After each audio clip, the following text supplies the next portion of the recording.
And we're live. You're listening to the Level Best Network. This is the INTERCOT Insider Live, episode 177 in Dolby Atmos. The INTERCOT Insider Live is brought to you by Magical Journeys, INTERCOT's official travel partner for most of our 25, 26. How many years are we online? I don't even know at this point. Something 183. No, it's 30, more like 20, 28 probably. 27, 28. I think it's 28. Wasn't it 90? 64. It was 97, right? So When was I born? Yeah, it was 97. Exactly. Yeah, 1997. 28 years. Almost 28 years. Almost It'll be 28 years. years in what, October? In right? October. Yeah. Exactly. You know what that means? We're only 2 years From the 30. 2 years out from the 30. Yeah. From I-30. And our travel partner who's been with us most of the time, Magical Journeys. Call them up, send them an email, do whatever, go to their website, talk to Nancy and folks, and plan your next Disney vacation today, because gosh darn it, there's a lot of stuff going on right now. There's a lot. Oh, it's a wild wilderness out there. Whole wild It's a whole wild world. Anyway, yeah, so the last time we podcasted was gosh. 164 years ago. It was, Lincoln I know. was president. And, Speaking of counting, after was the getting actually started, May right. 4th. May the 4th be with you. I'm not sure even we mentioned that on the show, now that I think about it. Oh, yeah. And yet we podcasted on May 4th. God, Anyway. so stupid. We're so stupid. Stupid. Anyway, welcome into the INTERCOT Insider Live. Because of the fact that we've kind of skipped a month in there, had a lot of stuff going on and some things I can't go into, but basically some crap. We had some life crap going on. And because of that, we kind of took a month off, I think. And not only That's that, okay. yeah, we live real lives. We got to get better about this, It's fella. okay. It's all right. So we're accepting applications for podcasters. Send that to P.O. Box 400. No. Yeah, anyway. Don't actually send that. No, don't, please. No, we don't. Don't do that.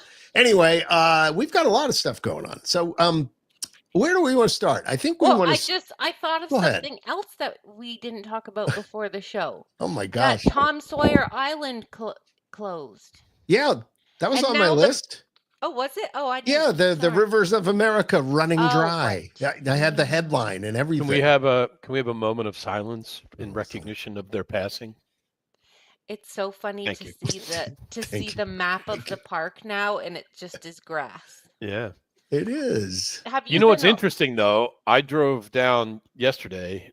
Yesterday? Yes, yesterday. I drove down Floridian Way there. Yeah. And boy, I mean, can you see the construction? Because Floridian Way runs right behind like Pirates and all that Big Thunder. The construction is all the way out. I mean, there is a strip of trees and that's it. And then it's all construction there. So Have they've you been really in got the a lot park? of land. Magic Kingdom? Yeah. No, you No, haven't been. not recently. I- I was like, at I- Epcot yesterday, but I haven't been to I'm- Magic Kingdom in a while. Wondering if they have to fence. You know how they put up. I like, think they the did. fence They Yeah, put the up wall. the- Yeah, the walls are up. up. Yeah. Even Yeah, like walls are up on the on the boardwalk. all the side? way around. Really? Yeah. You can't even look at what they're doing. No, because they drain. I'm sure they're draining or have drained the rivers. Oh, okay. And Well, that's I don't know probably if going they're to gonna drain happen. it though, because there's that water feature in the Yeah, new but they car gotta do- slide. They But they got to gotta drain it while they drain it build. to and then- build. Yeah, and I think then they got to like reroute refill it too. and- Yeah, I think they're going to have to reroute parts of it too. So maybe they're going to drain it. I don't know. By the But way, it's, if you, a lot of if you- construction. a lot of construction. By the way, if you want to join in the show, comments are accepted. Questions, retorts. If you have been to the Magic Kingdom, Yeah, and seen, we'd be give curious us, to give see us what an you update think. of what it looks like there. Yeah, absolutely. So yeah, it's Piston Peak National Park He did what in his cup? was announced. So that's what that area is going to be, and then behind that, whatever they're calling the sort of the Dark Kingdom or What are they Villains calling it? Land. Oh, I like that. Villains. You should copyright that right away, John. Before they Dark take it. Kingdom?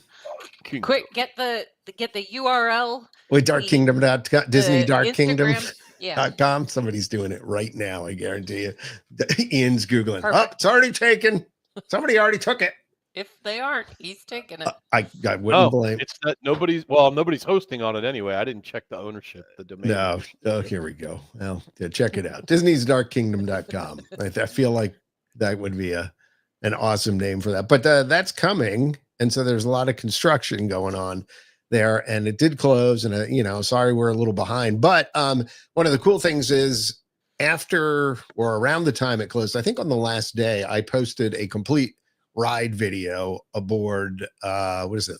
Was it The Liberty Bell? Liberty No, Bell? Liberty Bell. Liberty Bell. Yeah, the steamer that went around the rivers of America. So you can forevermore, we'll have to add that, by the way, Carolyn, to the extinct attractions page on INTERCOT now, that we have a full video of that. And when I was there, I think I was there in June, early June, I think it was. Yeah. I took that video knowing that it was going away and took one last ride. It's docked now over in that section where they keep the oh my god, what is the electrical water pageant floats? It was it's over there. So it was. I don't know if it still is or not, but it was there. Well, and so are the little boats that get you over to Tom Sawyer the keel Island. boats, or no, the little, no, not the keel boats. Rafts. They were a long time ago. The rafts, the keel boats went away a long time ago. Although I don't want to jump ahead. I was about to say they still run at Disneyland, but we can talk about that later. Well, no, we can talk about that now. That's a nice segue right there. Let's so zoom across 5 time zones too. Yeah, let's go to California, because there's some interesting stuff going on out there. We got to talk about Walt first, right? I think we can't not talk about Walt. I think we need to talk about Walt, and I think Carolyn has the picture. All right, bring it up, Carolyn. Let's see. We're gonna have to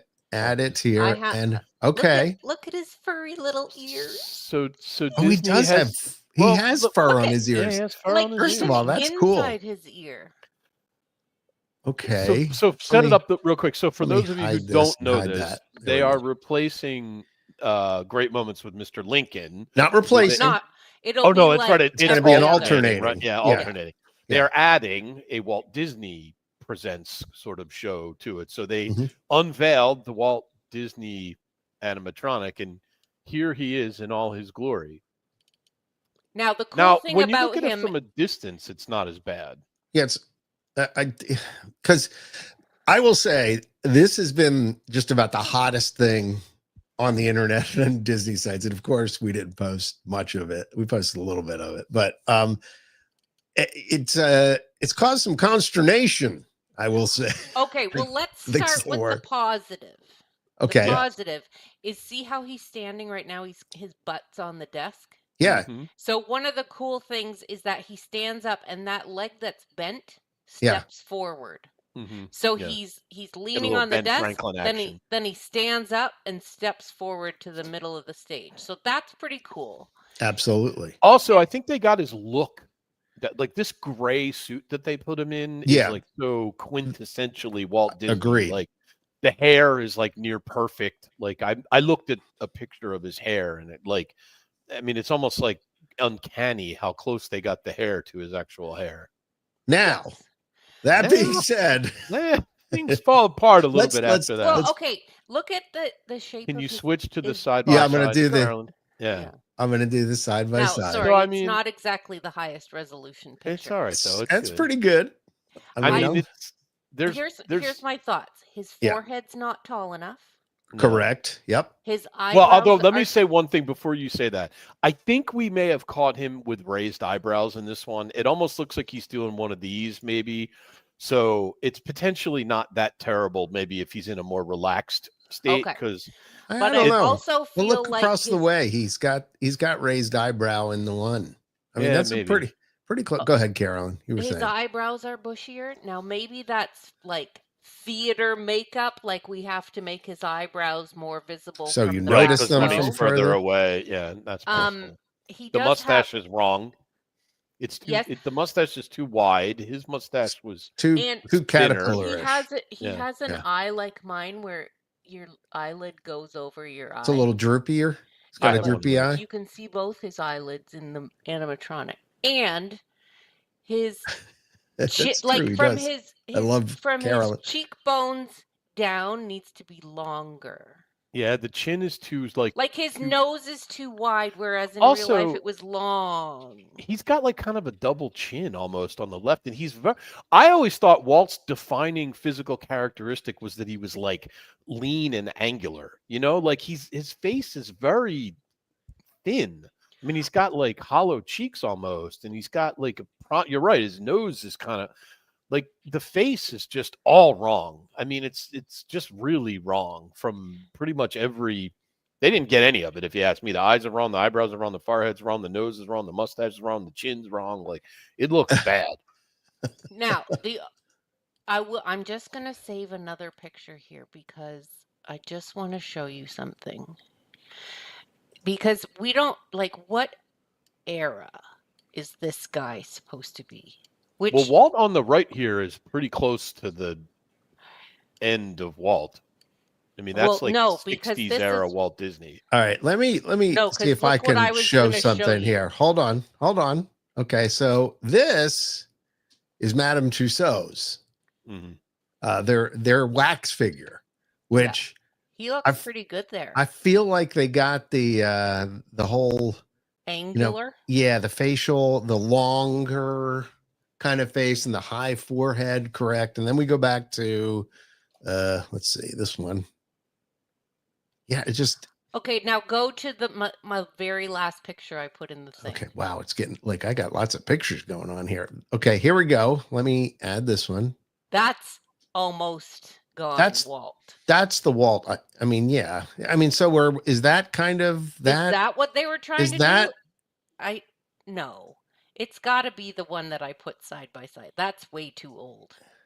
It's got. Yeah, I feel like that is the right era. Now I'm sorry. By the way, apologies to anybody listening audio wise on this one, but this is a very visual topic. So sign on to the INTERCOT Facebook page and watch it live. Yeah, that or go to YouTube. Better yet, because Facebook is now deleting videos after 90 days. True, which is jerks. Annoying.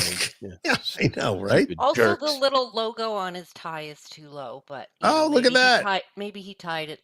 Anybody know what that logo is for? Isn't it his Smoke Tree Ranch? Come on, get with me, people. Okay.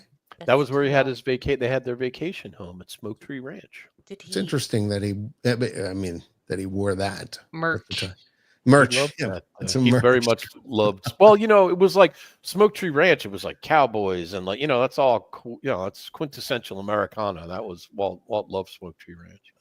Walt loves Smoke Tree Ranch more than anything. Okay. It was one of his favorites. That's funny.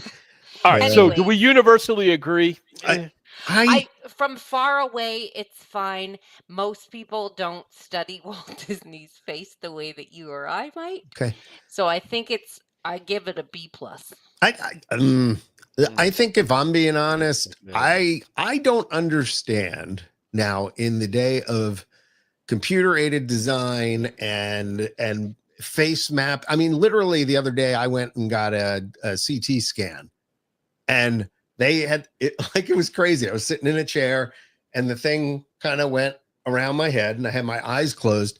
In the end, I could see me. Like it mapped me and it was spooky. Like it's like the outside and the inside of what's going on there. And I was like, oh my gosh. We did a cruise on Carnival, and while you're waiting to board the ship, they had a photographer that would scan you and make do a 3D bobblehead or a little statue of you.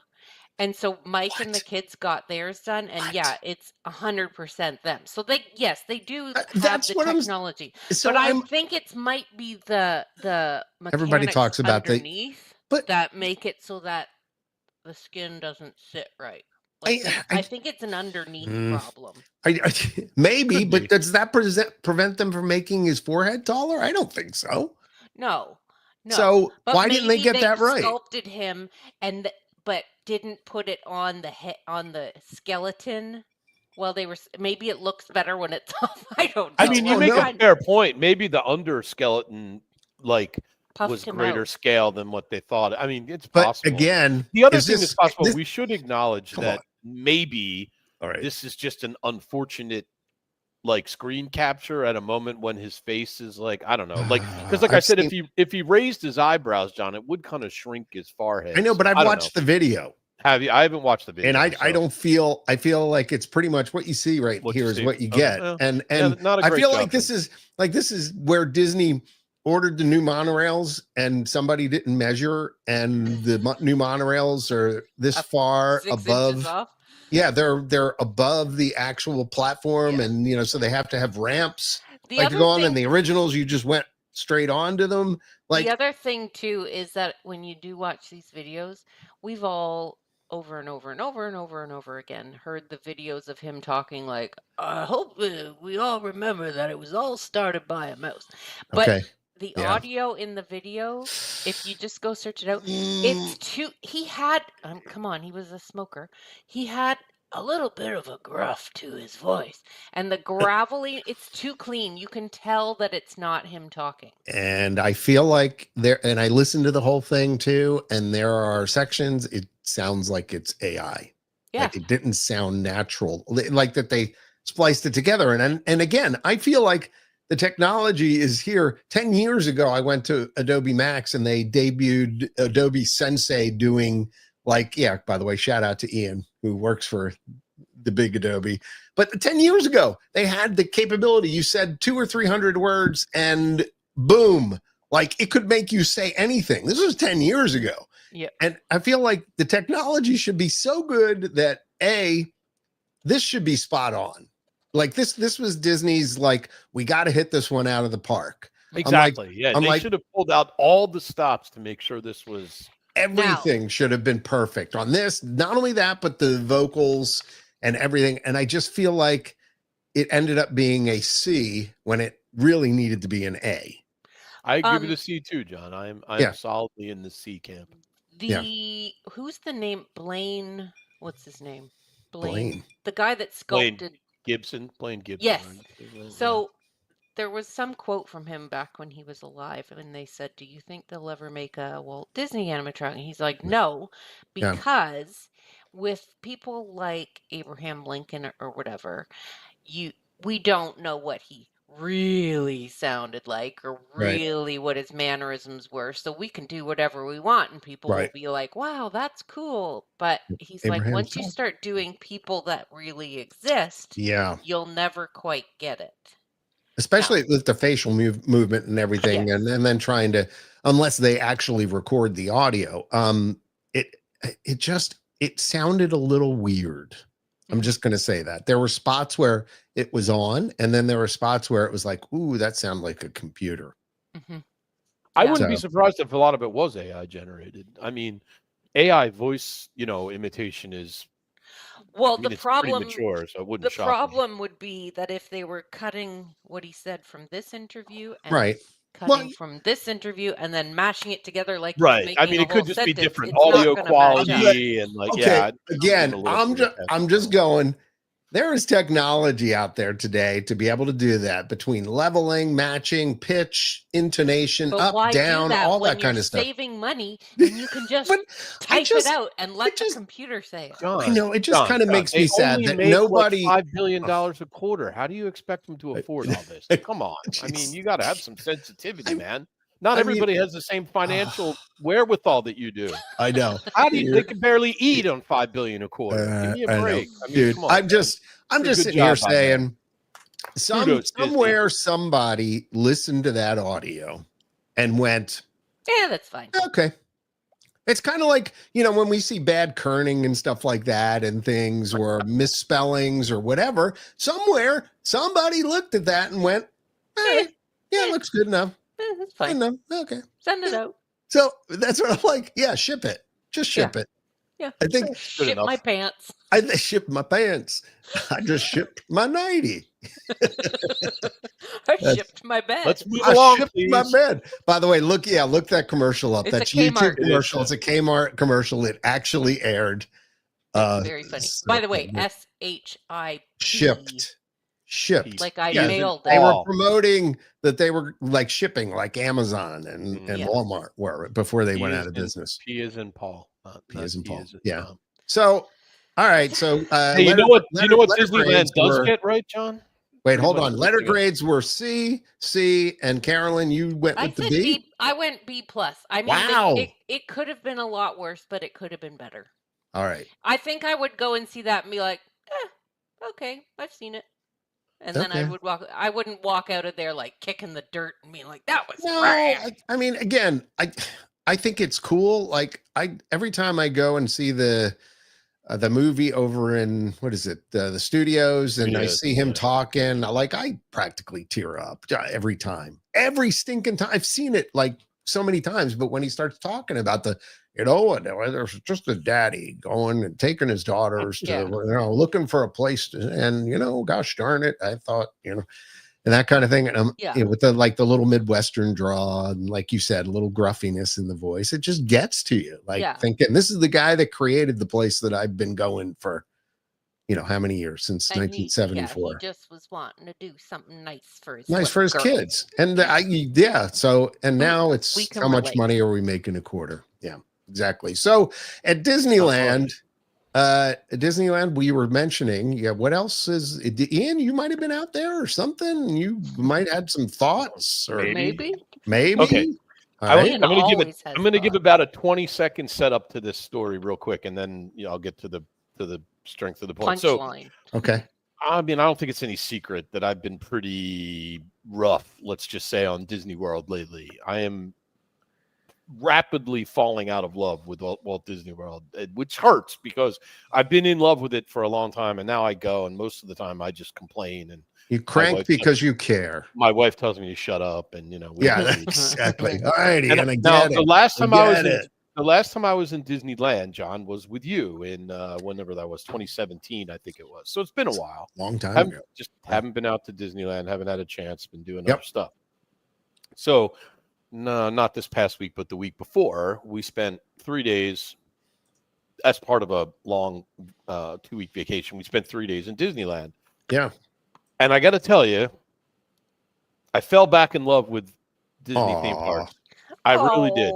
Did you now? My little Ian. I was there like maybe 4 hours, and I was like, this is exactly what I used to feel like when I would go to Disney World. First of all, let me just say, Disneyland is so much better than Disney World that if I didn't live 2,200 miles away, I would never go to Disney World. I would always go to Disneyland. Everything about it is better. First of all, it was July 4th weekend. Wait, this is going to blow your mind. All right, yeah. It was July 4th weekend, so a holiday weekend. Yep. Guess what the longest, which by the way was an outlier, the longest we waited for a single attraction? 35 minutes. 30 minutes for Peter Pan. And all the other rides, 10, 15 minutes. Now, that doesn't happen all the time, though. I mean, I've been out there. It hasn't happened in Disney World in the 5 years I've lived here. 4 years. It was unbelievable. Truth. We just walked on whatever we wanted. It was a holiday weekend, July 4th. Okay. Now, it's surprising. But here's something interesting. So first of all, if you don't know, Disneyland's Lightning Lane, it's fairly substantially different than Disney World's. First of all, only a handful of attractions have Lightning Lane. Like not all of them like they do in Disney World. And the other thing is, unlike Disney World, you can only pick your Lightning Lanes once you're in the park. Which is great. On the day that you're there. So there's none of this so what that means is for like a lot of attractions, there's no lightning. The only people that are getting ahead of you are the ones that have the Primo Lightning Lane. I don't remember what they call it. It's a lot more like kind of what Universal Primo. I think Primo what Universal what it's called, does here, right? Like where you it's very expensive, but it gets different. So the lines were really short, very manageable. We did the Lightning Lane, the cheapo Lightning Lane. I mean, we got on, and that's what it's called too, right? We got on Primo. Every ride, like 4 or 5 times. I mean, we rode Radiator Springs Racers 3 times. We did Incredicoaster. That is okay. Again, now this is an aberration. Come on. Every time I've ever gone there, it's like a 75, 90-minute wait for Radiator Springs Racers. We were there early in the morning, in fairness, and it did get long, but not that long. The longest I saw it was 45 minutes. I'm very surprised, especially on a holiday. Maybe, I mean, my kids. Do you think the local pass holders were blacked out or something during that day? Is that what happened? Because you would think that the vacationers would have more than made up for it on a holiday weekend. I'm just wondering. And also, we were there on Monday too, after the holiday weekend, and it was still quiet. And weekdays at Disneyland are usually packed. But anyway, my kids were like, all the rock. I mean, like my kids were literally like, "Well, I can't ride Pirates of the Caribbean and Disney World anymore. Like this one's just ruined it for me, So it was really great. I got to see. I'm warning you, don't go to the Tokyo Disneyland and Tokyo Disney Sea. Big crazy. You'll never come home. No, you'll it will ruin it forever for you. Yeah, we're actually talking. Actually, Justin and Dawn and Trish and I went out to dinner on Friday night, and we're thinking about 2027. We may go to Tokyo Disneyland. So. Jen and I have been talking about wanting to do an Intercot trip there because we're too scared to go by ourselves. Well, let's do it. But I went, so I could be your tour guide. Tour guide, John. I already know my way around. I don't want to digress to vacation planning on the podcast, but I'd be totally down. Somebody put a bookmark there. Yeah, we'll put a bookmark. Let's talk about that in 2027. Yeah, absolutely. Yeah, for sure. But we, like, it was just so. Oh, and I got to for the first time in, I don't know, 7 years maybe. I got to sit on Main Street and watch a nighttime parade. Now, admittedly, I'll be able to do that in a week, but Paint the Night is so good. Tonight. Like, literally, by the way. I don't have a reservation until I'm just saying Disney Starlight Parade, which looks. Are we talking about that, by the way? No, yeah, we're going to. Yeah, we were going to. Well, let's use this. Let me put a bow on that, and we can use a nice segue right into that. Okay. So honestly, great trip. Like if you haven't been to Disneyland and you're like a Disney World person, do yourself a favor and just go do it. Remarkably different. It is remarkably different, and in my humble opinion, which is only my opinion, remarkably better. I would say most things are. There's few things. Like I mean, there's no Epcot out there. Yeah, but who cares? Epcot stinks these days. Well, I know, but if it ever got back to what and if my aunt was my uncle, like it's never gonna happen. And if it's some butts for candy and nuts, what a Christmas party we'd have. Exactly. Right. Exactly. Yeah. Okay. I mean, there's no Guardians of the Galaxy, which I'll give you, which is a great.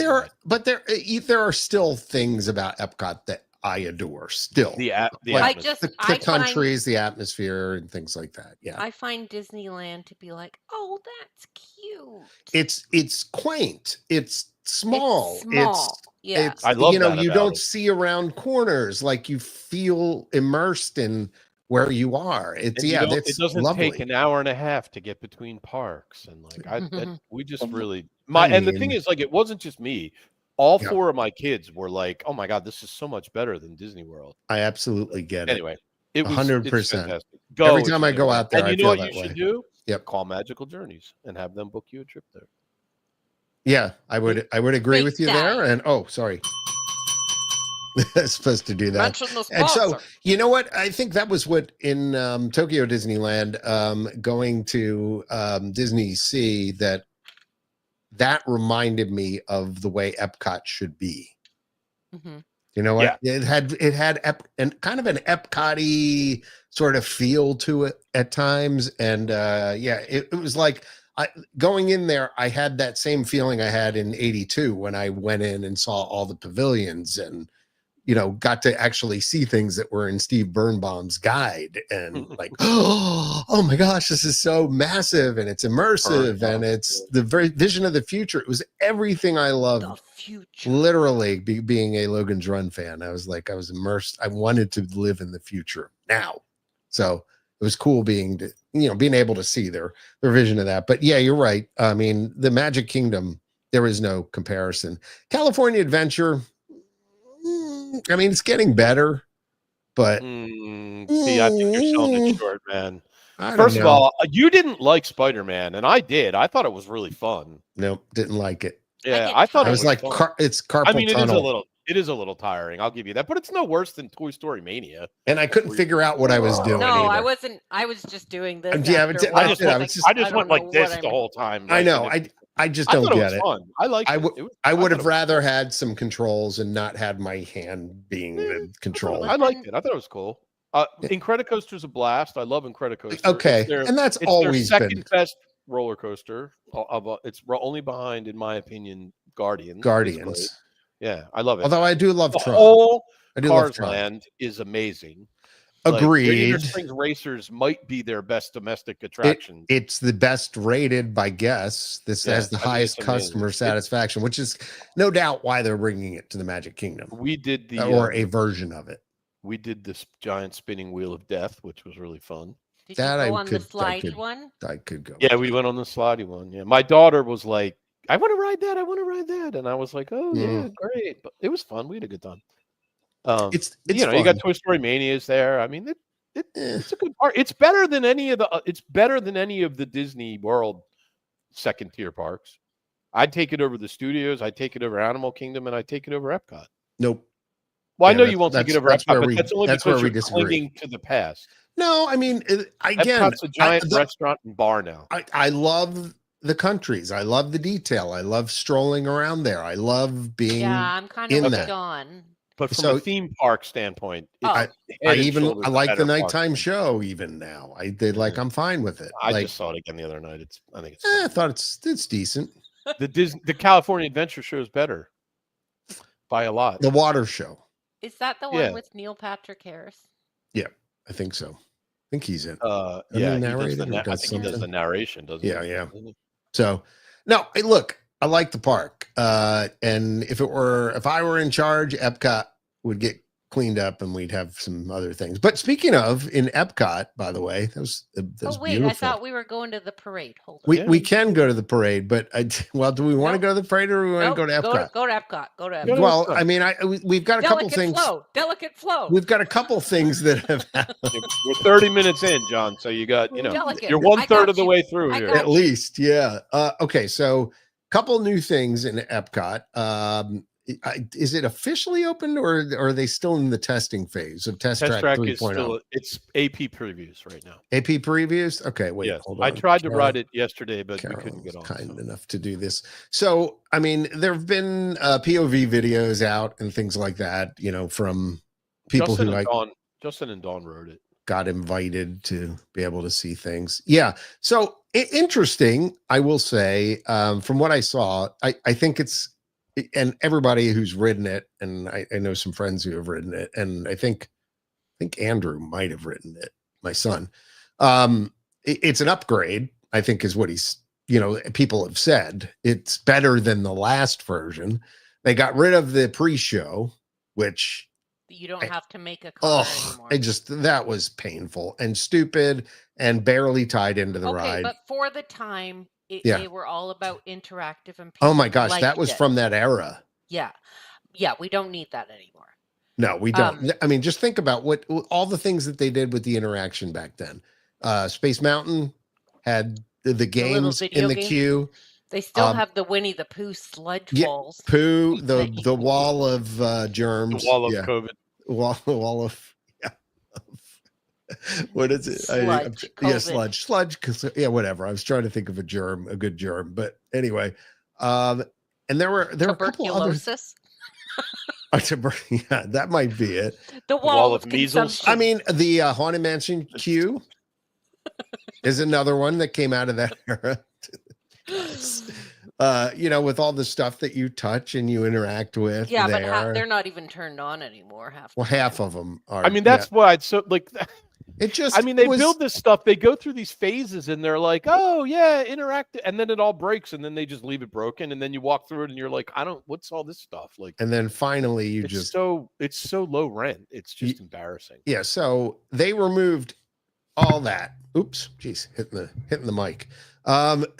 They removed all that stuff, and apparently you've got a queue of cars that were prototypes and things like that you walk through and look at, and kind of visions of the future, maybe from the past, as well as what I heard, because these are not like current prototypes that they're putting out. It's stuff from that they have worked on previously, which is fine, because then it doesn't really age itself if you say it's from this era. Yeah, no, it's what we designed in the 80s, what we thought cars in the future would be like. Yeah, which is fine. Yeah. Go ahead.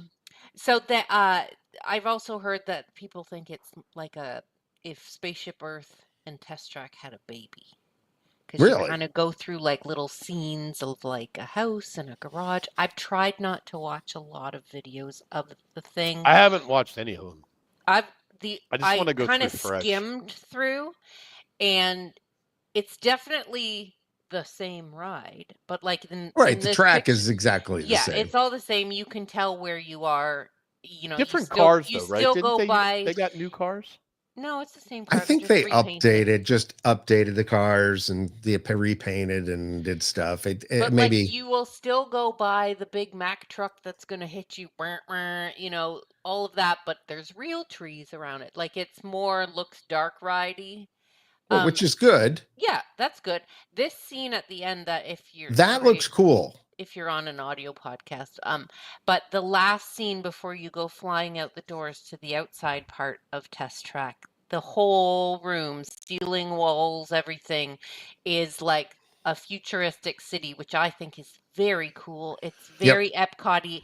Everything's moving. There's like hover vehicles and monorails and all kinds of things. You know what it reminds me of? Like the what did they call Omnimax screens that were in Horizon? They may have even brought them. Hey, we got that in storage unit X32 on the back lot. Why don't we bring it out? It's like Raiders of the Lost Ark, that warehouse. I know. There's a janitor. With all the old stuff from all these old rides. They save some of these things. But anyway, it's got actually they sell a lot of it these days. They do. It's true. So this looks cool. This looks cool. Did you guys hear about the accident that happened there a couple weeks ago, though? Which is similar to what used to happen occasionally, where, Really? Wasn't it that the car ran into the door going out? Yeah, so the doors... And they have breakaway doors in case they're made out of foam. Or Yeah. But one of the testing, the car goes flying towards the door and they didn't Didn't open enough in time. And that would be cool. Actually, I would love to be on that when that happened. I would think that would be a cool part of the ride. But, getting hit in the head with styrofoam is maybe not the goal. Anyways, they're leaving the door open now. So all the time? Yeah. They got to fix that effect, though. No, that's insurance. Oh, okay. Here we go. It's like the things in the Yeti. I heard Joe Rohde talking about that, by the way. Why risk it? No, it's like what is it on the Star Wars Rise of the Resistance ride? The cannons that used to go out and stuff. Although I heard they fixed that effect in Disneyland. Yeah, they did, but they work sometimes in Disney World too. They're not always off. The last time I rode it, they worked. Or the anybody remember when the tunnel in Buzz Lightyear that has the spinning light used to actually have smoke in it, so it like kind of looked cool. Like that hasn't worked in like 20 years. The smoke rings in Winnie the Pooh. Remember the thing that used to blow the smoke rings? That hasn't worked in like 20 years. Like, they just stuff breaks and they're just like, yeah, whatever. We don't care. Well, I would hope that during the testing period, which we're still in, that they're trying to figure out a way to make this work. The official open date is like this week, I think. Right, but the point of keeping it open at this point is I'm hoping, and this is probably not the case, that somebody is working on the fix for that to make it happen. So yeah, it's on Tuesday because it opens. So we'll see. Having it open all the time is not as cool because you have, especially during the day, you get all that light leak into there, and it won't be as great. But I've heard it's a good upgrade. So yep. Which is, if you've been on it, leave a comment because I would be interested in hearing what other people thought of it. What I've heard people describe it as is it's like it plays this version of Figment to like the overall ride hierarchy. Like Figment was great, and then it stunk, and then the next one was like better, but that's where this one's like the second overall. Really? Because I just don't like even the current version of Figment. Kind of still stinks. And well, I mean, compared to that last one, that was a complete stinker. And if you want, go. I think we have that on our video on that may YouTube. be the worst Disney theme park attraction. I didn't like the first which version is of Test Track, by the way. Super surprising. You didn't like the original? Well, when it first came out, it was fun. Oh, I mean, I thought it was old though. super cool. But I compared to liked it, World that it of was Motion, fast, but yeah, right. That's what I'm saying. Like, you know, I mean, which, by the way, World of Motion was the ride that came before Test Track, in case you're young enough to not know that. It's in possible. all of Disney World history, yeah, the only time I can think of when they genuinely like markedly upgraded an attraction they replaced was Guardians of the Galaxy. Yeah, I know, but I was sad for the original universe, not the Ellen version. No, I hear you. I agree. It was a great ride. I mean, my kids actually just the other day were like, we really miss Ellen. You know, like they loved that ride. But I liked the version that was before Ellen, even. Yeah, me too. Liked the version they started with. The original version. Yeah, I think the vision, and then that's the point is valid, John. Yeah. The original versions of all these were better, and then they just keep getting worse over the years. Now Guardians is a heck of a ride. Just really I do like. I mean, it is, but if you want to be really fair, they just went and bought a coaster from Vekoma or whoever and put it in a building. I mean, I would hope there was something involved in the design process and how it played out and things, scenes, and just show like. Well, it's pretty. I mean, it's got a good. I feel like it's got at least a good story going on. Yeah, not like the through the ride. Yeah, I'll give you. Yeah, it's not worse. Well, by the way, I will say, and we're looking at. And Carolyn, sorry, I interrupted you. I'm talking too much probably, but we have the Test Track signage out front. I feel like they kind of gave up on that. Yeah, with the rocks around it. Can you pick up the rocks? I'm like, do they have them? Do they have them glued down or whatever? I feel like you would have been better with like even cobblestone or something. Then it looks like somebody went to the lawn and garden supply store and backed the dump truck up and said, okay, smooth this out. All right, we're good. That's done. We're finished. It's good. Pull the rope up, Chuck. Yeah, pull it around. All right, good. Looks good. Smooth it out. All right, boys. We're done. Call it a day. Done. Mail it in. Speaking of Epcot things that you do like. Yes. As Ian says, it's just a restaurant and bar now. You guys went to that new one at the bar behind Space of Earth. Yes. By the way, Geo82. 32. Well, that would have been G32. G32. 1932. Gumbo 32. Just for everybody's sake, there are a bunch of videos on TikTok and a couple other different Facebook, probably, if they haven't been deleted yet. I just don't know anymore.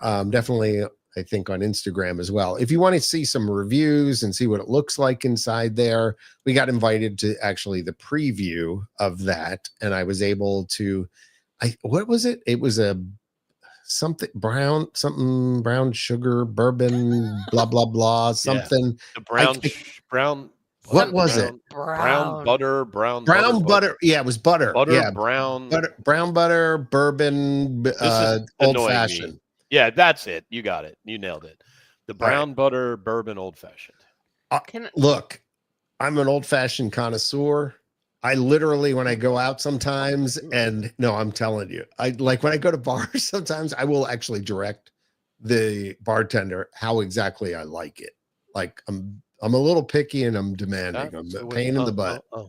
Can I ask a question when you're done? I will say it was delicious. Go ahead. Yes. Okay, bring up this picture that I. Yeah. See that? Yep. Is that where it is? Yes. Is like that in the white wall? No. This is before they build it. Behind no. Behind the tree where the windows are. No. This is before they build it. It is right there. This is old. There's now glass windows there. No. Yes. No. Okay, no. I've got video. I can. Okay, hold on. It looks right out over the back of. Hold on, I gotta find it now. The only thing that I'm wondering is they didn't change a thing. How do you windows of the VIP lounge were always there. Hold on, I got you, bro. Find it, because I'm like, okay, but it's too far back in our timeline. Everybody, just be cool, because the be picture cool, man. belongs to I don't know who. Well, we can, if you can know who it belongs to. It says in the corner. It says in the corner. I don't know. See, the one that I showed was Blog Mickey. Oh yeah, what fairy tale something? I can't read fairy tale journeys or something. I don't. Whatever. You're nice quality. People. Thanks for posting the pic. Yeah, it's a little fuzzy, but okay, so it's behind Walt. So those windows were always there. Is that what you're saying? Yes. Now, how do you get to it? It's not easy, actually. There's you have to go into the little post show area where all the the little games are for the kids, and you see your postcard. So on the far side, if you come out of the ride, you turn right, and there's an entrance that's sort of tucked off into a corner. From inside there. Yeah, it was actually, I'm not going to lie, it was a little hard to find. There was really no kind of signage that told you where to go. We had to ask somebody. But once you got inside, it was really worth it. All right, I'm going to try and share. Keep talking. What did you think, Ian? Oh, we loved it. I mean, it was really, so I will say that all the drinks were great. The atmosphere's great. The location's great. We watched the fireworks show from there, and they piped the music in. I mean, it was an awesome evening. Really, really good. I had the tuna. I did not like it. Really? Because that was what I liked. I really liked the tuna. Is it? I must have had a bad batch because everybody else seems to like the tuna. Yes, little bites. So I can't go in small and have bites. A full meal. No, I don't feel like they had a whole lot of that kind of stuff. Their menu was pretty limited, actually, for food. It was they had I'm trying to think of what else is on the menu. It was there's the typical charcuterie board thing. Oh, okay. There's a mushroom flatbread. There was a hummus. Sorry, I just got the menu up. Cannellini hummus. And then there's the jumbo lump crab cake gâteau, which Trish got. She loved that. Yeah, although I don't see Carolyn eating crab gâteau. No. One of the other folks with us got the fungi. Fungi flatbread. Yeah, that's not a nice way. A fungus among us. No, I'm not. Yeah. I like flatbreads. I like mushrooms, but to call it fungi. Well, then you'd be good. It was good. I had it. I mean, I tried it. It was very, very good. Don't call it by that name. And between us, we ordered everything on the menu because there was 4 of us, and so we started with the charcuterie board, and then each of us ordered a different meal, and then we all kind of just shared. Mm-hmm. Everything was good. I just didn't care for the tuna. It was a little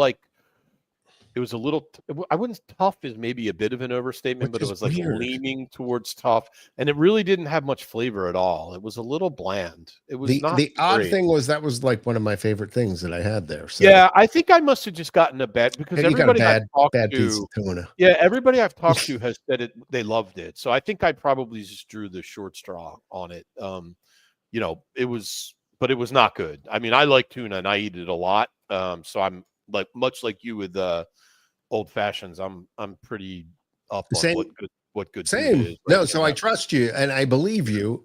I'm just saying I'm also a big fan of sushi grade tuna. And I got the bourbon flight. Did you got the official? Did you also do the bourbon? That is cool. No, I did not, but I heard about it. And basically they're bourbons that are they're casks that are made especially for Disney. Yeah, not Disney, especially for GO82. GO82, sorry. Yeah, you cannot get them anywhere other than GO82 in the world. They're all unique. Which GO82. I mean, to be fair, and somebody pointed this out to me, and it is real. My liquor store on the island here, Hilton Head and Rollers, has their own version of Woodford. And stuff, and and a couple different. So they have certain things that are made for them. So same also, here. So they've got that. Clear, the Woodford is like a private barrel, which basically means that it's Woodford in a barrel that they only give to Disney. So like, it's not like a special blend or anything. It's just that like that particular batch of Woodford, and you know, John, every batch of bourbon is a little bit different. A little bit different, but you can only get that. So it's a little, I mean, I wouldn't say it's misleading. It's true, but it's, you know, a little bit. No, just so you understand. That said, it was probably pretty good, right? It was. I love bourbon, and I'm a bourbon guy. The one, I don't remember which one it was. I think it might have been the Uncle Nearest. I found a little harsh. It wasn't my favorite.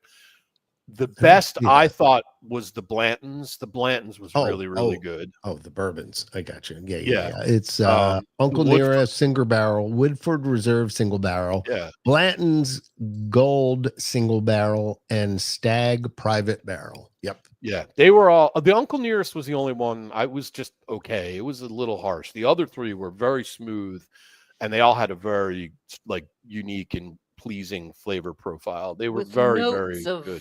Peach and there were avocado. Like one, you know, one was the Stag was pretty oaky, like it had a really nice they were good. I mean, it was all well, you know, we might have some bourbon people on. No, I'm enjoying the talk. I'm just hoping we're not like watching the listener count go down or anything like that. No, it's fine. There's some bourbon lovers on the podcast.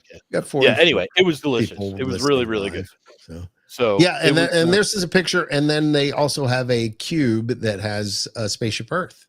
Yeah, in it. Cute. Oh yeah, that's really cool. The ice cubes are like little Spaceship Earth. That's not one of those like fake ice cubes. That's real ice. No, that's real ice, as it were. So, and the board that was behind there is the one they served the bourbon flight on. By the way, that.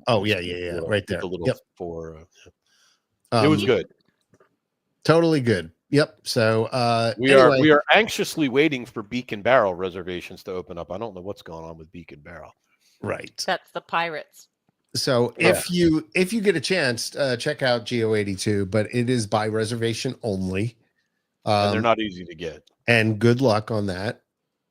But if you can get it, try. Same day, you might have better luck because people cancel at the last minute. Well, it's kind of like trying to go to Space 220 sometimes, like that. I mean, that may have been, or at least when they become first easier. It's gotten a little easier now. Yeah, but especially you can do standby at the bar and stuff like that. Anyway, all right, so let's move over to the Magic Kingdom, and we did talk and previewed a little bit earlier because Ian had seen the electrical or what did you see? Paint the Night? Paint the Night. It goes on, and then I in Tokyo saw the Tokyo Disneyland electrical parade thing, which is actually the Main Street electrical parade, right? Didn't they just move it? I think they ported it over there. But I mean, again, when you talked about like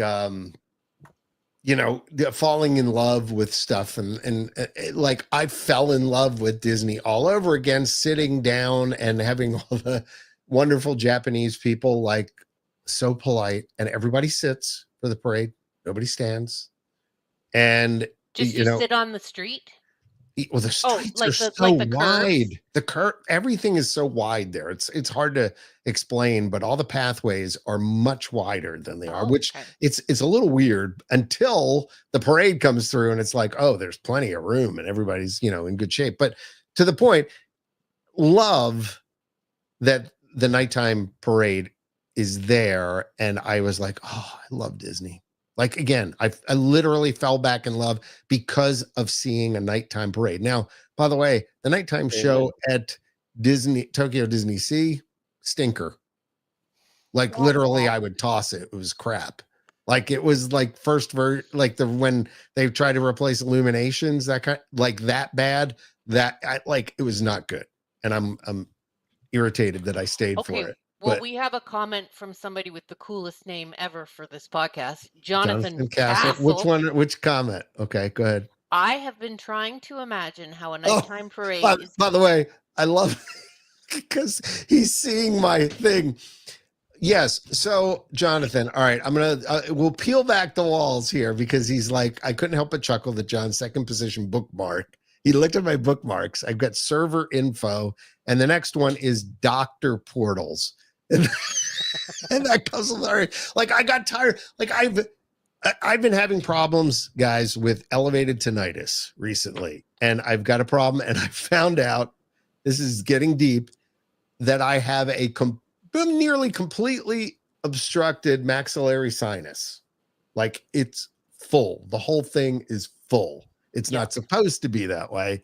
And I think that's what's causing problems with my ear. It's been 2 months. I cannot even HE double hockey sticks would be the way to definitely describe it. Like, just every day I wake up, and can you imagine like car alarms going off in your head 24/7? Okay, that's kind of how it is. So that's why I have Dr. Portals, first of all, as my first. Yeah, because browser? I've been like everybody's got a different portal. You got to go and you got to do that. It's so annoying. And by the way, Jonathan, kudos for catching that. That is a really small detail in the upper left corner, and he caught it. All right, let's move on to his other comment. Okay, so he says, Jonathan Castle, are you Cinderella or Sleeping Beauty Castle? I don't know. Which castle are you, he has been trying to imagine how a nighttime parade is going to clash with a crowd of people that have, for 5 years now, due to castle projections during fireworks, been cramming onto every square inch of concrete, asphalt, and anything else they can bully their way onto on Main Street or the Hub. I'm imagining Frank Costanza's feats of strength. Where has this guy been for the last 27 years? Welcome. Jonathan, would you like to be on the podcast sometime? Jonathan Seriously, you fit right in. Storms in out of nowhere. I never heard of this guy, and now he makes the greatest comment I've ever seen. Fighter bombing country. Just flying. We're like Iran's nuclear bunker, and he just did this with the Moab. Seriously. He's imagining Frank Costanza's feats of strength trying to navigate the return of a nighttime parade. That is so much fantasticness in just, maybe 100 words. I'm going to drop you like a sack of dirt. I bow down to your greatness, Jonathan. Yes, Jonathan. And you are 100% right, by the way. That is a fantastic question, and I have no clue. That is like the closest I hope to ever be to like a mob riot, just trying to get out of the Magic Kingdom. So good. Yeah. Okay. He says he's goofy for the world. He's been around forever. Have we met you, Jonathan? Speak up, Jonathan. Like you're great. Seriously, have we met at one of the things? I mean, I feel like we're kindred souls here. Jonathan, comment more often. Send John a private message. You need to get on the next podcast. Yeah, really, seriously, we need to have you on. So send me a PM, whatever. All right, so let's move on. Okay, yeah, I know he was born. We are talking about the new nighttime parade, which I'm surprised there's not a colon in the title. Disney Starlight should be a colon. Dream the night away, as they do for all their bloody ride naming. Put a colon in there. Borg used to do. Yeah. That kind of thing. All right, nobody's going to remember that reference. They have had a couple of soft openings the past couple nights. Yeah. Is it? I feel like tonight might be like the official. I'm not sure, but the parade is very cute. Yeah. The music is catchy. If you've seen it online, you can watch. There's always live streamers that are showing. Probably in the next 3 minutes, you'll be able to find a live streamer. But don't leave us. Stay with INTERCOT. No, you know what? I'm gonna see. This is a good excuse. Let me see if I can do this. Share. Oh gosh, where am I? Okay, add to stage. Maybe no. But because this is I'm trying. INTERCOT Insider Live podcast, we crank because we care. I have heard a lot of comments that they wish there was more, the dancers on the ground in between the floats. There's been a lot of just float, blank space, float, blank space. Yep. So I'm going to give credit. First of all, this is from the Main Street Mouse. This is Michelle Atwood, who's been on the podcast before. So they have some pictures on their sites. Floats, very well lit. Yep. It's very reminiscent of Paint the Night, how the lights move and change colors. And yes, yeah. But Paint the Night has a ton of ground performers, like a lot of them. But see, scroll up a bit there, John. Oh, sorry. Yep. Right there. Okay, right here. In between those two floats. Right there. Yeah, is what you're talking about. There's nobody. Right. Yeah. So that was where like you'd have like Spectral Magic or whatever, like butterflies, like or whatever's relevant or something, like whatever's relevant for the floats, creatures, art, and you'd get some monkeys or something. Like they would have more of that. Now, a lot of people, speaking of Tinkerbell, felt she was too dark. You couldn't hardly see her. Yeah, well, look, that's a good picture to show that. Yep. Congrats, Michelle. I think that's fair. TheMainStreetMouse.com. Does anybody know, by the way, I watched this and I don't know, maybe I'm just stupid. Does it sound like it's an original score, or did they just repurpose like coming in hot? I don't know if you heard that, but you got the muted on there, John. So I do. I don't want to. Well, I mean, I can get in trouble for audio. Can you hear this? No. Probably not. Mainly. Anyway. Does anybody know if it has an original score? I just didn't. I feel like it is. I think it does. Yes, I've heard it does, and people were a little bit underwhelmed on it. And I'm not going to play it for copyright reasons and stuff like that. I remember kind of thinking I liked the music, but I only watched like maybe 20 seconds of it. Again, I'm trying not to spoil it because I'm going to go see it next weekend. For pass holders. Like normally I can go to Magic Kingdom during the week after 2 p.m. without a reservation, but because of this, pass holders need a reservation now to get into Magic Kingdom any day, and of course they all booked up. So I'm gonna go. We're going next weekend to check it out, which is so unfair. You pay so much money, and then to be especially like me with the premier annual pass. Like now, this video makes it look very dark, but there is a Geppetto and Pinocchio dancing inside. I wonder though, like a little globe. Is it more lit on the other side? Because that was really dark. You could barely see. Unless it's just the video, they've turned it way down the exposure. So look, I think I get what they're saying. Like there's floats and then there's nothing in between. Yeah, like there are. You'll see coming up. I feel like this is dancers. I feel like this is a camera thing. Like the camera is adjusting. Like it might be if it's darker than it really is.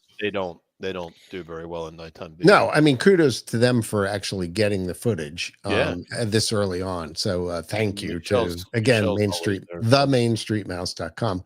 Yeah, Michelle's awesome and Scott's great. But yeah, so I think. There you go. Oh, that's kind of cute. They have like little butterflies. Yeah, I feel like they just. That's cool. They are very sparse.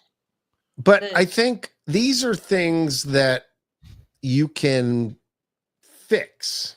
Yes. Right? Oh, for sure. Like if you also keep in mind, this is not even. It hasn't even started yet. This was like a pre-run. Right, starting tonight. They just sort of tested it out. So like it could be a little different when it runs. Like they may not have had their full cast lined up for like just an ad hoc show. So we should probably withhold full judgment until the actual the debut. But I think but it's one of those things. The floats look amazing. Yeah, I totally agree. From what I've seen, and holy crap, I'm so ready for a nighttime parade back in the Magic. I might actually stay late in the Magic Kingdom again. Like I haven't for years because there was no reason to, but I may actually stay late in the Magic Kingdom. These floats look great. I'm going to be. I mean, this won't surprise anybody. I really wasn't expecting much with as bad as most of their stuff lately has been. I was kind of like, we'll see what we get. This looks good. I'm pretty excited by it. I mean, I like these little. This is the part that I watched before. These little icicles for the frozen float. Like, is that what that is? Okay, like frozen. And I thought diamond icicle. I actually liked the music, although again, I didn't necessarily pay 100% attention to it. But I thought the music sounded okay, so I'm pretty excited. I'll let you guys know after I see it next week. Please do. This one, you know how some parades start in Frontierland and some start in Main Street. This one starts at the beginning of Main Street and heads towards. Oh, does it? Frontierland. Okay. Yeah. Well, it comes out next to the. It comes out next to the firehouse. Yeah, it used to be if you had two showings of a parade, then it would go one way the one time and then come back. Like Spectrum Magic used to start in Main Street and go back to Frontierland, and then the next showing ran all the way back again. But they haven't done that. And I couldn't. Yeah, two showings. Now, really. So they to answer Jonathan's question, I don't know how the timing works. Do they just do one of these and then one fireworks? Like one. So what I'm wondering is right now it's easier because it gets dark later. So like they run, I can tell you when they run the fireworks because I hear them every night. The fireworks show is at 9:30. So like they could probably do this parade before the fireworks and then go right, everybody just basically stays where they are, or they fill in and then they do the fireworks show afterwards. But like right later, here, look at this. What they're dancing, but you remember like this, the dancers had tons of lights on whatever they had. This looks a little, unless it's the camera. It could just be the camera. It could be a little bit, but I'm even looking at the number of lights that are on. It seems sparse. And I feel like I think maybe that was been some of the timing is out a bit because the floats seem too far apart for too few ground dancers in the middle. Well, again, they can figure that out, but yeah. Do you guys know, do they practice like overnight or do they just do this in a parking lot somewhere? I would assume they practice after the park closes. They come out. You would think, right? Yeah, because remember they have to do all the audio has to be synced up and all that. So I'm sure they have to run it through. You got to run it through the systems, to be able to do it. I would. Again, I'm looking at these floats. The floats look amazing. Yeah, Beauty and the Beast, and the combination of the twinkle lights and the other type. Yeah, I mean, it just looks. It looks really good. It does. It reminds me a lot of Paint the Night. It's not quite as lighty, flashy. Paint the Night's got heavy duty lights. I have to say, by the way, the Cars floats in Paint the Night were amazing. I know, with the truck. The big Mack truck was so. That was a really great parade. It's the first time I've ever seen that. It was fantastic. Loved it. Anyway, I'm excited for this one. Yeah, I am. Look at this float. I mean, this is something. Oh, Coco, yeah. This is the Coco float, by the way. Yeah. So, and it's cool. It is. Yeah. I like the fact. I mean, look, I'm old, so this isn't my era of Disney, but I like that they're giving. I like that they're giving space to the new. I think there was an Encanto one. You got a Coco one. I like that they're the Wish. Yes, there's some new characters, and they also have some of the old ones too. Yeah, I think it's a mix of classic and more modern stuff, which is I mean, this float is really something. That is a heck of a float. That's and really the little impressive. The doggy with the wings, whatever, I forget his name. He looks back and forth and very cool. Look at that. It's got little fireworks. Great detail. That is an amazing float. City. Yeah. So I mean, I'll give. Hey, they're doing something right. There you go. I think it's worth it. Look at that. Yeah. Lights up different colors. Yeah, it'd be great if we could do the music. Very impressive. Yeah. But I like it. Listen to it. All right. So yeah. Anyways, so that is the new Disney Starlight Dream the Night Away. Should be a colon. Should be a colon. Yeah. Get your colon checked, everyone. That's important. Yes, that's very important. Right. Especially for our audience. Yep. That's all I had. I forget what else we wanted to. What did we want to talk about? We've got still tons of stuff that is left on the list. I mean, but I mean, it's the next one. For one thing, Muppet Vision left us. Oh yeah. How did we forget that? Yeah, I mean, again, May 4th was our last podcast. Yeah, I'm going to go back. I'm going to go right back to the negative side of my Disney. Monsters could be awesome, but again, I feel like, why did they? Well, first of all, why do you have to take something away? I'm underwhelmed by the Monsters model. It looks short and annoying, but maybe it'll be better than it looks. But no, what I'm aggravated by is exactly what you just said, John. Okay. They keep telling us we're adding to the parks. We're adding to the parks, but you're not. You're not gaslighting us, Bob Iger. You're not adding anything. We can count. We're never getting invited to anything ever again. Zero. Sorry, but give me a break. No, it's fine. You're not adding anything. Why? You have an empty courtyard where there's nothing. It's nothing there over there. Yeah. It's empty. It's an entire part of the park that all your guests are paying for, and you have nothing there. And instead of putting it there, you demolish a beloved attraction, the last Muppet project that Jim Henson ever worked on. Personally. And you destroyed it. Yes. And to put in a Monsters Inc. coaster that could have gone on the other side of the park. Was it over when the Germans bombed Pearl Harbor? Hell no. And it's not over now. Because when they're going, it's over now. The top get going. Are you with me? Who's with me? Let's go. You know what made me kind of all warm to the people? What kind of made me all warm and fuzzy when they closed Muppet Vision? Jim Henson's daughter was the last one in there. And then she came out afterwards and was thanking everybody, like taking the time to talk to people and like, I'm so glad you liked my dad and stuff. And that made me all my girls were there the last day. They were among. They didn't get in on the last show. They tried, but they were in like the second to the last show. I think they went and paid their. They love they're all very disappointed that it closed. They loved that show. I loved it too. Yeah. It's sad. And frankly, but apparently putting them in rock and roller coaster is not. I don't know. Is that what they're saying? Well, that's what somebody with Henson Creative or whatever said. So there's the possibility that they could return somewhere. Well, everything's been saved. They have made reference to like we'd like to. I don't remember what the exact language was. It was. They're going to be in the pre-show.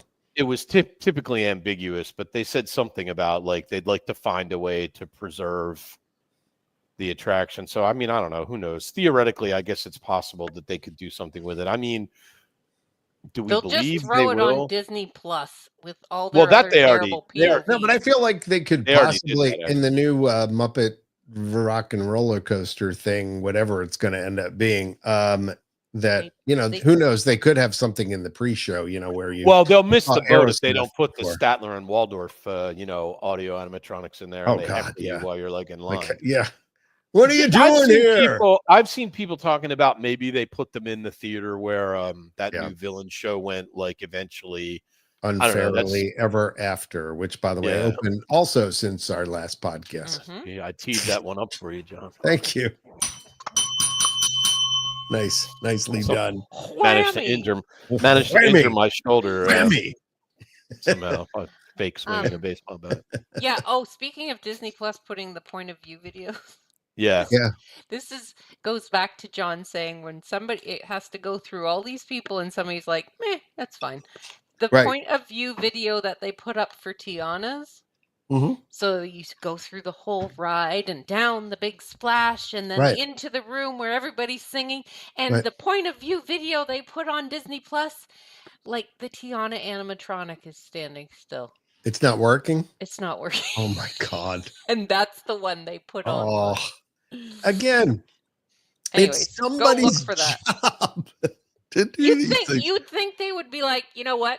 We need to run it again. Like how? Like, can we roll it back? No, that's it. That's good. It's fine. Cut. I mean, it's like, how much can it cost to run? You're just sitting on a ride that you own. You got to go again. It's another 20 minutes of a guy sitting in a car. I mean, it can't be. Well, sometimes it's the end of the day, and it's like, it's 5. Time to go. Time to go. All right. Well, Tiana wasn't working. That's good enough. Good enough. We can use that footage. It'll be fine. Nobody will notice. In the video that the cameraman is like, oh crap. The Tiana's not working, so he like pans towards Louis the alligator. Pan away quickly. Someone. It's almost like their own version of the Coldplay video. Like, see, well, Ian got the reference in. There we go. Yeah, I still think you missed an opportunity, John. That would have been a lot of clicks. I'm sorry, it's just not on brand for us. I respect your decision. I know. I'm trying to I know we could have put heck, Stadler and Waldorf would have been funny. Holding each other like this. What you put is John. I got a good one. What?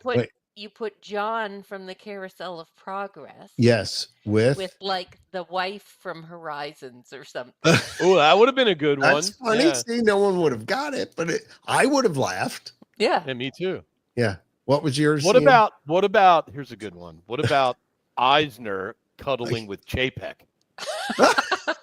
Like secretly they're buds. Yeah.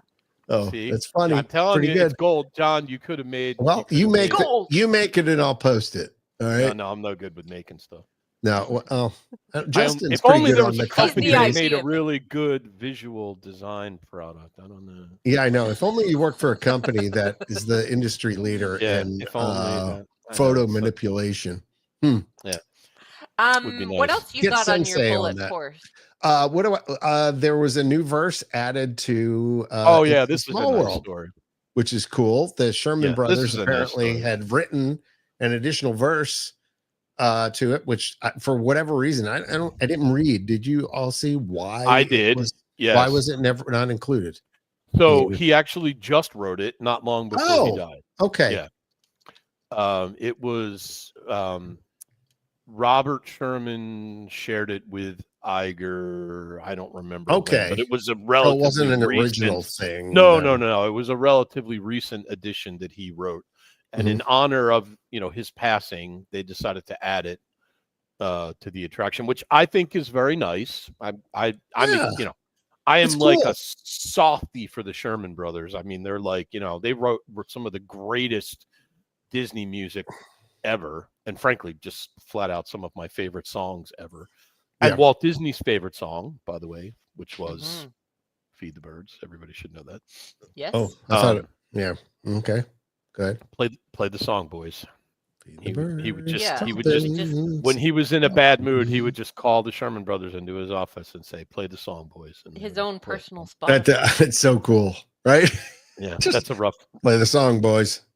Play the song, boys. Play the song. That's Eisner. That's like Eisner smoking. And they're like, "We're in the middle of something. Drop everything. Drop everything.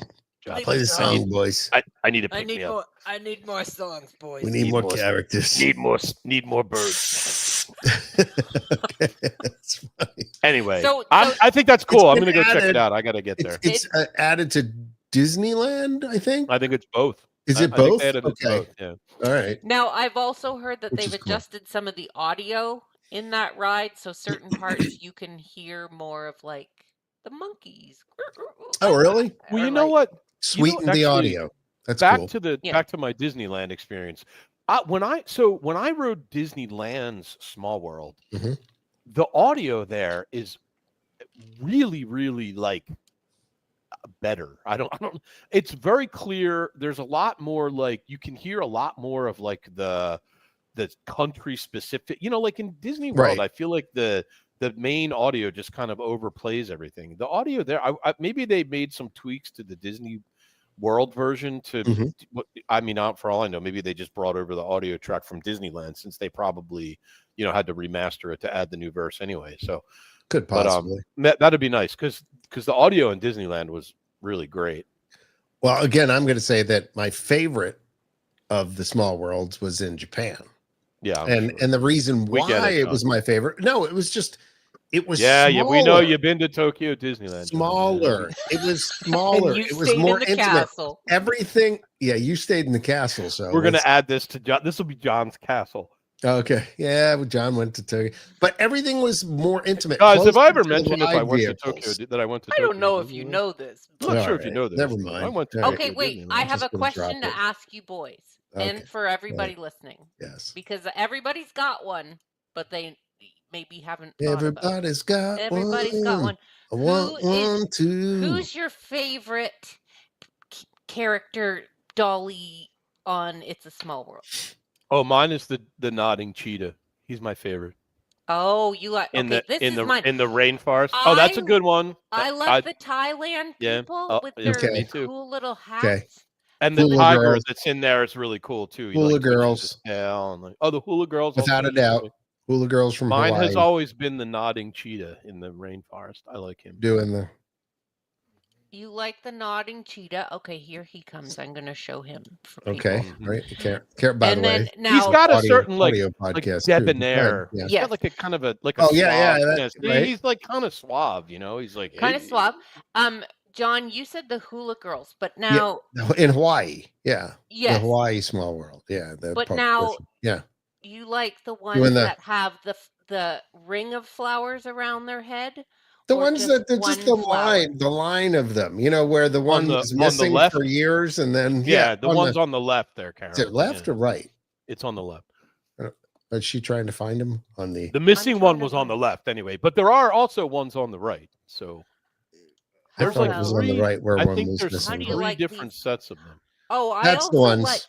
That's the ones. They have also ones that have a whole crown of flowers. I like no, I like that. I like the guy that's on the surfboard too. The guy that looks like he's wearing a diaper. Wait, what? Look at his butt. He's got like a giant diaper butt. Wait. Diaper butt. It's got a load. It's a small world. That's not what I meant, John. No, yeah, sure. Okay. Wait a minute. It's exactly what I've never noticed this. Really?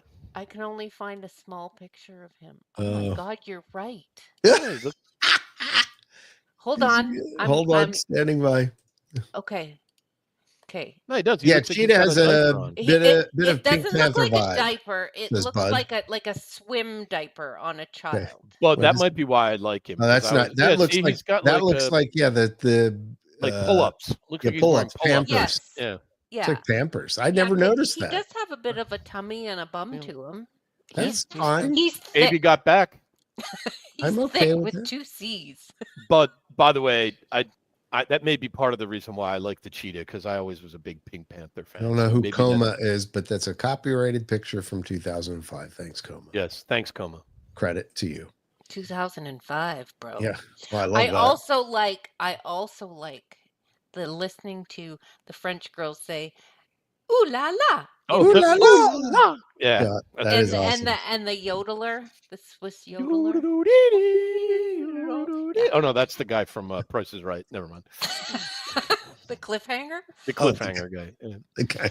Anyways, yes, those are I always like the Thai ladies because they're very golden and like. Yeah, they are. I love their headdresses are very pretty. Super pretty. So it's nice that, and this is where you can plus an attraction that's been around for how long and add some stuff to it. Yeah, I liked when they I think it's at Disneyland where they have the characters from different movies that are appropriate to the different countries and things like that. Now, see, my kids thought that was really cool. And they do that in Disneyland. Now I'm getting confused whether it was Paris or Tokyo. No, it's in Disneyland, California. Yeah, but it's also in one of the other parks, either Paris or Tokyo. I can't remember which one, but like they would have Alice. Them. Yes, from in the UK. Yeah, or Moana would be, but it's not Hawaii a normal Alice. It's a small world Alice. Small world Alice dressed as Alice. Yeah, so they all fit in. It's cute. Exactly. Yeah. So that's a good thing. Good work. Yeah, that is. I'm glad they did that, and quite frankly, the verses is nice, and it's it's like on brand. It's very on brand for Small World. Yeah, it wasn't like jarringly out of place. It felt like it fit. So totally fit. So look it up. It's on intercot.com. It's on our homepage. Other thing, recently in. Like I said, I think it was early June, got to stay at Grand Floridian, first of all, have comments about that again. And we did the glow with, what was it? What the heck was it called? H2O glow nights. Yeah. At Typhoon Lagoon. Yes. Typhoon Lagoon it was. Hadn't been to the water parks in years. I think probably I'll never get invited to anything ever again because I kept bringing that up, and that was not a good thing. In retrospect, that I haven't been here in years, but they've been closed and open and closed, and this is the first time, literally, that both water parks are open at the same time, and it was fun. We had a good evening. Ian was there, Justin was there, the ladies as well. How late does it stay open? My wife and I think it stayed open till 11. I think it was open. We did not stay that whole time. No. We were I mean, I was kind of tired, and it was. Now, usually the water park closes at like 5 or 6. 5 or no 6. I think it. So we were doing like lazy river after dark and stuff like that, which was cool. It wasn't quite as glowy as I thought it would be. Like I was sort of expecting more glow. It was a little more. I think you're right because you had to bring your own glow to the water. Like they gave out, they had stuff where you could buy stuff and all that kind of stuff, and then they had a show area where there was a fair amount of glow. Yeah, but it was more like stage lights almost. It wasn't like to Ian's point, I think like riding around on the lazy river, I expected there to be. Yeah, I thought like the water might glow. Like I thought they might change the bulbs LED in the water or something. Yeah, I don't know. Yeah, or even speaking of the lazy, speaking of the lazy river, so I'm not sure if people watching or listening know, but so for a while now, they've had a deal where on your first day at a Disney resort, you can go to a water park for free. Right. So, Jen and I, we were down Which is a cool benefit, by the way. Oh, 100%. Like you get a free, because, you're coming in your first day. Sometimes you're like, you get there halfway through the day and you're like, I don't want to burn a park pass or something like that, or an extra day, or if you don't have an annual pass. But go ahead. So Jen and Michaela, her daughter, my sister Jen and her daughter, came in the day before I got there. So they took advantage of that and went to Blizzard Beach. So they got there just after lunchtime and decided, let's do a lap around the lazy river. And as they were going around, there was how the lifeguards sort of do like a little walk back and forth on the edge of the lazy river sporadically. There's cast members. Anyway, the cast member was like, oh, like stay on the other side kind of thing, get away. And she was like, what's going on? Apparently, oh no, there were snakes, and I wish I could remember the type of snake, but not just like we have up here in Canada, like a garter snake, like a wee little skinny thing. Why did it have to be snakes? This was like a honking snake, like big black mamba kind of snakes, probably like 4 feet long, big fat sons of guns. Oh, and wow. I guess they had been scooping them out of the water and putting them into the forest. And so the guy was like, because I guess there was like a dad and his son, and you can kind of hold the wall and push yourself along in your little floaty. And he's like, nope, get back from there and whatever. Anyways, I never really thought of that. There probably is a heck ton of snakes in the wilderness around there. I kind of thought that they did certain things to sort of prevent these sort of things. But wouldn't they want the snakes because maybe it gets rid of like mice and stuff around? You might be. You don't want them in the water. No, like I guess they were like picking them up with, what a nabby grabber is? Right. The grabbers. Like the thing where you want to get the cup down from the high shelf on the cabinet. Yes. By the way, do you know the history behind the nabby grabber? I learned this from Retro WDW. Shark Tank Those were invented at Disney World. Do you know why? What? By a guy named Mr. Nabby. That's why it's a nabby grabber. Because people would drop things on to the monorail track when they were waiting in the monorail lines, and he needed a way to be able to reach down and pick it up without like getting all down in there and getting electrocuted. Oh, that's weird. So look up Mr. Nabby, and he's the inventor of the nabby grabber. I did not know that. I didn't. That is wild, weird, wonderful stuff. Also good for pulling snakes out of your lazy river.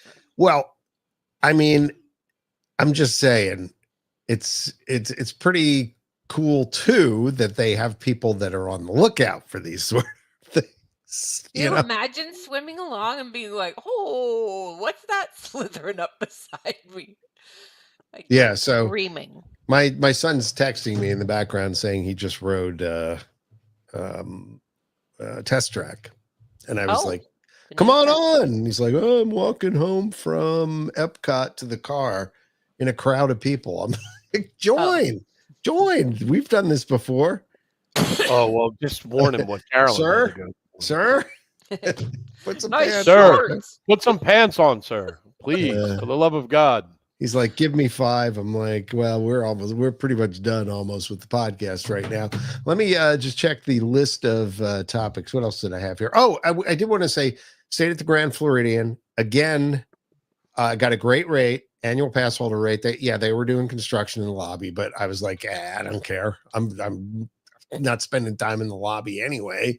The rest of the resort was in good shape, and access to the monorail. And my wife had some health issues, so it was like I didn't want to be kind of like doing all right, let's go from the resort, now let's hop in the car, let's go to the parking lot, let's get the tram, the whole night. I just wanted to be on the beam, which is something that is valued sometimes, and especially for a weekend. I'm not pretentious in the fact that I probably would never stay there for a week, give me a weekend, 2 nights. Yeah, I'll blow $1,000 like to stay there and be close to things. Mm-hmm. Now, given that the normal price is way above that, I would not do that. But it was some of those AP discounts are pretty good. It was pretty good. It was like 4 something anyway. So it was well worth it. Let me just say again, I know I've said this before. Those rooms are nice. Mm-hmm. Like I had such a bad impression of that 10 years ago or so before they did the refurbs, but the rooms are gorgeous. The resort is so convenient. It was so easy to get on the monorail. It just made our stay there of 2 days, actually 3 days total, awesome. Let me just say that. So again, kudos are due there. The pool was great. The little bar next to the pool was wonderful. Our room was first level right near the main building. So we'd walk out in a couple seconds. We were up and on the monorail and going. It was great. Yeah, it was great. Hold on. There he is. Hey, hello. Mini Cheese is here. Mini Cheese. Walking home from Epcot. Okay, so give us the review. Test Track 3.0. What do you think? Okay. Well, the audio in the ride didn't work. Like, there's supposed to be like a narration. Didn't hear it. Okay. So I was very confused. That's disappointing. But go ahead. Yeah. There's some cool aspects to it. There's a couple moments where there's like dead space, and I thought they could have added more. A la Figment. Yeah. Like, a la Tiana. Yeah, like exactly. Where you go through these dead spaces in between that could have put something there, put some plants there, something with some lights or, My goodness, I can't hear. Some fiber optics. So. Go ahead. Yeah, no, it was cool. There was like, it went all over the place. It went from futuristic, then you went in like a house, and they like brought back the Test Track 2.0 where you like build your car or whatever. I thought that was kind of lame, to be honest. And then you went to like the forest area, drove through that. Right. They had the truck that Yeah, and then they had like flying cars. Yeah, that was so. How was that? We were curious about that with the like the OmniMax screen or whatever the heck they have in there. That was really cool. It just felt like very disconnected. Maybe. All right, so let me add the audio. So yeah, and it might have been more connected if you had narration. So were the doors already open, or did they open for you while you went? Do you remember when you went from inside to outside? I think they were already open. Yeah. Okay. Because I heard they had a little incident. Hey, they did. We talked about that earlier in the podcast already. Yeah, like hit the door. Right. Somebody and they're foam, so that it's not a big deal, but still. Which we all on the podcast wanted to be on that car when it actually crashed through there. Yeah, we were like, that would be cool if that actually happened. So yeah. All right. So the rating 1 to 10 before we let you go here and we wrap up the podcast. What would you give it on a scale of 1 to 10? It's tough because the audio wasn't working. I mean, so if I go off the ride itself, just the ride itself. Like a 6. 6 out of 10. And what would you have given the previous version for reference of Test Track? The last one. Like a 4, and then I give 1.0 like an 8.5. Okay. Yeah, I'm with you. I agree. All right. No, that's good. But it'll be interesting. Next time you go on it, give us a review of, by the way, you should be recording all these things for the website. I'm just saying, you are my son. I have a bunch of photos. Yeah, videos are even better. Queue. But okay. Video of the first 20 seconds. Bonnie has a video of the first 20 seconds. There you go. Jonathan Castle fitting right in with the snarky comment. The audio missing might have been the Imagineers leaving a tribute to prior versions of Test Track. I love this guy. This guy's like my spirit animal. He's the spirit animal of the podcast. Get him on the show. Goofy for the world. Thank you. All right, Andrew. Thank you, Andrew. We'll have you on more often. Reporting live from Epcot. Yes, the man on the street. Andrew Ugonski signing out. Man on the street. And there he goes. That's funny. So Andrew lives down there, by the way. I don't know if I shared with the audience that he literally lives in Celebration now. Moved from New York, and they're and neighbors with Christine, formerly of the podcast as well. Yeah, that's awesome. Literally, they watched their dogs one day. So or dog. So other than that, I mean, we're up on it time wise. I will say, got to go to Epic Universe, which was epic. Awesome. I don't think I talked about that on the last you podcast. Did. We did had I? pictures and everything about how do they? Well, then maybe I have the date wrong. I don't know. So and I'm trying to look. Oh, the other thing very excited for is the next version of Tron. The movie. Film, the movie. No, Tron. I think it's called Ares. I thought it was Ares, but I'm often wrong. I'm gonna guess it's Ares, given resolution, de-resolution, and all that kind of stuff, but I could be wrong. But it's coming out, and Kevin Flynn's going to be in the movie. The dude. And 9 Inch Nails, Trent Reznor does the soundtrack. The soundtrack, which is really cool. Oh, that should be cool. So basically, Tron is, instead of us going into their world, they're coming into our world. I think that's the kind of plot line of it, which should be cool. Hopefully, fingers crossed, be cool to also then see maybe some merch. And I wonder whether they'll do anything with the ride or anything to have some nods to that. But who knows? Anyway, that is coming. I think that's it. Did we cover everything? Festival of the Holidays, dates were announced. That's on intercot.com. The Eat to the Beat concert series is also. Yeah, I don't know if we put that up there though. But we will, I'm sure. Well, there's so much going on. One final thing that I'm going to mention, and I hate to bring the show down a little bit, but I'm asking for all of you to say prayers for our good friend, Patrick Pulliam. Patrick was a longtime sponsor from the Official Ticket Center and awesome friend of mine. I've been with him many years. He's done so much for me. He's done so much for my family. He did so much for the site.